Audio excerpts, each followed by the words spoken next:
Welcome to At Your Library. I'm your host, Cathleen Clifford. Joining us today are two special guests, Officer Heather McClelland and Officer McDonald. Thank you for joining us on our show. Absolutely. I don't know who's more excited. So tell us tell us about you first. About you. Thank you. That's the first time someone asked me about me first. So I'm Officer Heather McClelland. I'm with the Groton Police Department. Right now I am the community policing officer, which means that I'm in charge of, kind of getting events together for the police department, kind of engaging with the community, and we spend a couple days a week here at the library with office hours, interacting with the teen group, and yeah, we're all over town. Excellent. So you just explained your relationship here with the library. So you're here 2 days a week. What days are you here? So we're here from 3 to 6 p.m. on Mondays, and then 1 to 4 p.m. on Thursdays. So if anybody wanted to stop by, yeah, absolutely, and ask you any questions that they need direction for or guidance, yep, and they don't want to go to the absolutely. police station. So we have an office in the teen room, but anyone at any point can come by and come find us if they have questions about neighbor issues or whatever it may be. We're happy to talk about it, and Excellent. even just bring their kids here to come meet an officer and a dog. So. I know it's really good for people to lose their stereotype and just know that you're part of our regular community here at the library. Yeah. Now you're not a special canine handler. Correct. Tell us what makes McDonald a little different. Come right here. Hi, buddy. Come right here. You heel.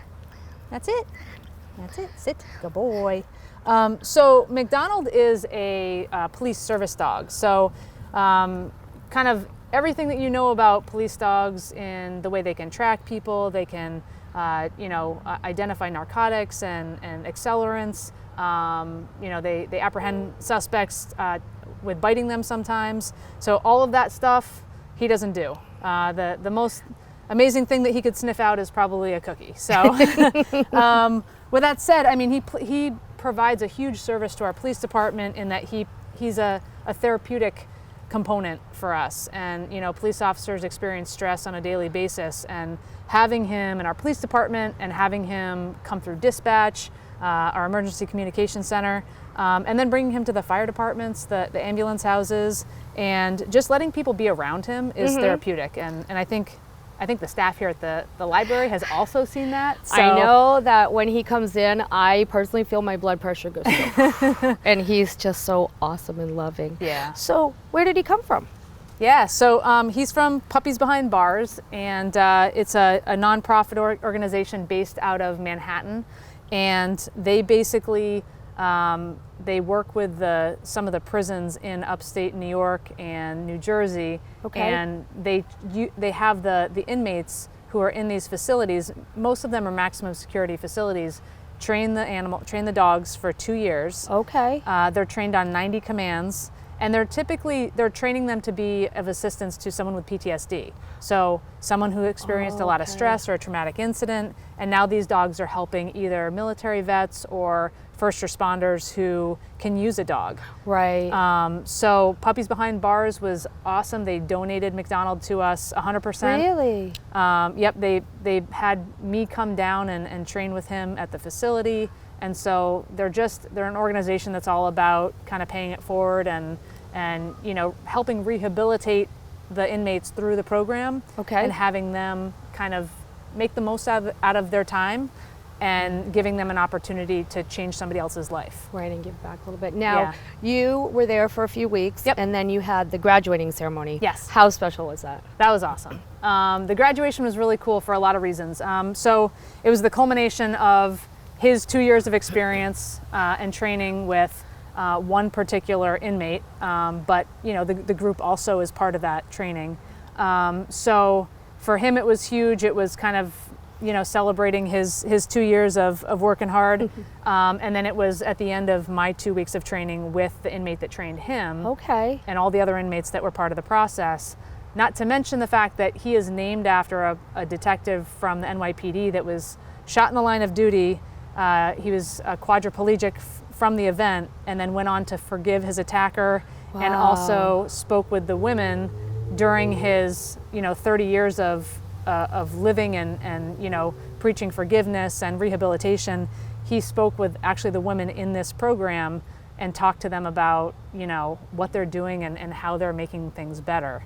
Okay. So when Detective McDonald passed away in 2017, the women decided to name a dog after him, and that was McDonald. So he's just over 2 years old. Yes. And how long he's been with you? Oh no, one go more ahead. one more really cool thing. So Detective McDonald's wife and son were at the graduation. Oh, okay. And so they got to be part of the awesome experience of having him be handed off from his puppy raiser, Crystal, to me, and to see that, he's going to do so many good things in our community. And they said to me, he would have loved the fact that this dog is coming from where he's coming from and doing now what he's going to do.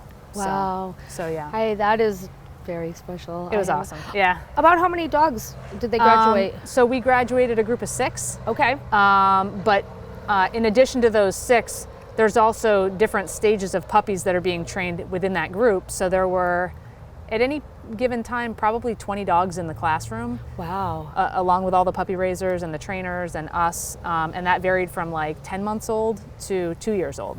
So he knows other dogs. Yep. And he knows people. Yep. And he's been here a couple of months now with Yeah. you. So we've seen him in action, and he is just so calm and loving. And people want to know, can they approach him? Should they ask you? So that's a great question. It is always best, whether the dog has a vest on or any other dog for that matter, always ask. Particularly when you have a dog that has a service jacket on that says either working dog or dog in training, whatever it is, it's always 100% right to ask the owner first. And they may say to you, I'm sorry, we're working right now, and it's not a personal, offense. It's just, listen, our dog is training. We're trying to get him to do certain things, maybe next time. But always ask. But yeah, great. I'm glad you asked that. Great. No, I just feel like that's really important. Yeah. So we're going to take a short break. Okay. And when we come back, we're going to show some of his 90 commands. Oh, not all 90, but some. A few. A few. All right, stay with us. We'll be back in just a few minutes.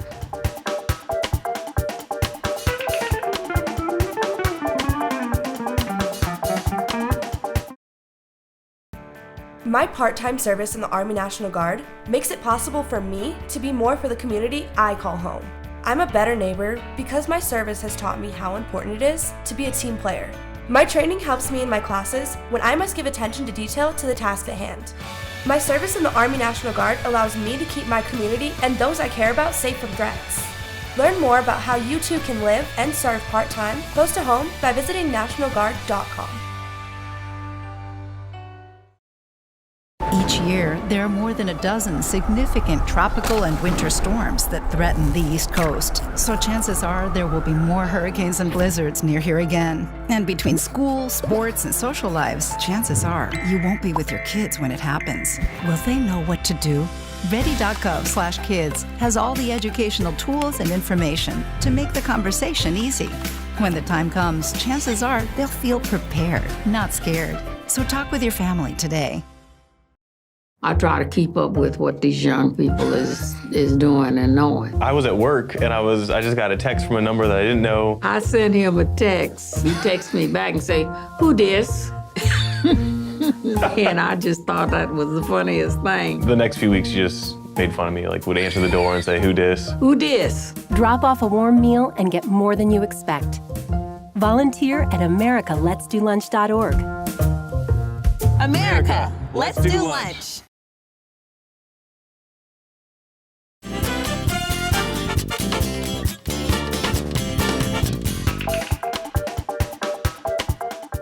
Welcome back to At Your Library. As you know, Officer Heather and Officer McDonald are here today, and it's now time for the camera to go on McDonald. So he is going to show us some of the commands he learned during his training. So tell me what I should do. Just kind of stand out of your way? Yeah, I mean, we're going to do some basic, just some basic commands that show his compliance and his ability to listen and do what I ask. And it also helps, these are the things that kind of help me keep control of him when I'm in a kind of a crowded situation, like Fall Fest this past weekend. So, right. So yeah, we'll just do a couple to show you kind of what he's able to do. So McDonald, stand. Yes, good boy, good stand, good job. McDonald, peekaboo. Yes, good peekaboo, good boy. Down. Yes, good down, good boy. Good job, buddy. Good job. All right, stay. Good stay. Good boy. McDonald, sit. Sit. Yes, good sit. McDonald, kiss. Oh, thank you. Good kiss, good boy. And if you notice, almost every time he does a command, he looks at my hip because that's where the treats are. Ah. So every now and then, McDonald, heel. That's it. But he doesn't get one every That's it. time. That's it. Not every time, but enough so that he kind of almost expects it. And if he doesn't get it, he's like, okay, I still get the praise for doing what she asked me to do. But there's always the hope for next time. There's always the hope. Nice. There is one command that he 100% of the time gets a treat for, and that's his recall. Okay. And so we can do this maybe out of camera a little bit, but McDonald, let's go. Come right here. Let's go. Come right here. Sit. So his recall is really important because if he's off leash, we need to be able to call him from wherever he is back to where I am. And that's why he always gets a treat, because I want it to happen 100% of the time. Right. McDonald, watch me. That's it. That's it. Yes, good boy. Good, watch me. Good boy. Good job. And sometimes he gets two, just to make sure he knows. That was a really good job. Well, you never Good want to boy. lose him. Good boy. McDonald, right here. McDonald, that's it. Sit. Yes, good sit, good boy. Shake. Yes, good shake. Shake. Yes, Oh, good boy. both paws. McDonald, salute. Salute. We're trying to get it up towards higher up on his head, but for the most part, he can do all that good stuff. Oh my gosh. All right, McDonald, front. That's it. Yes, good front, good boy. McDonald, got my back. That's it. That's it.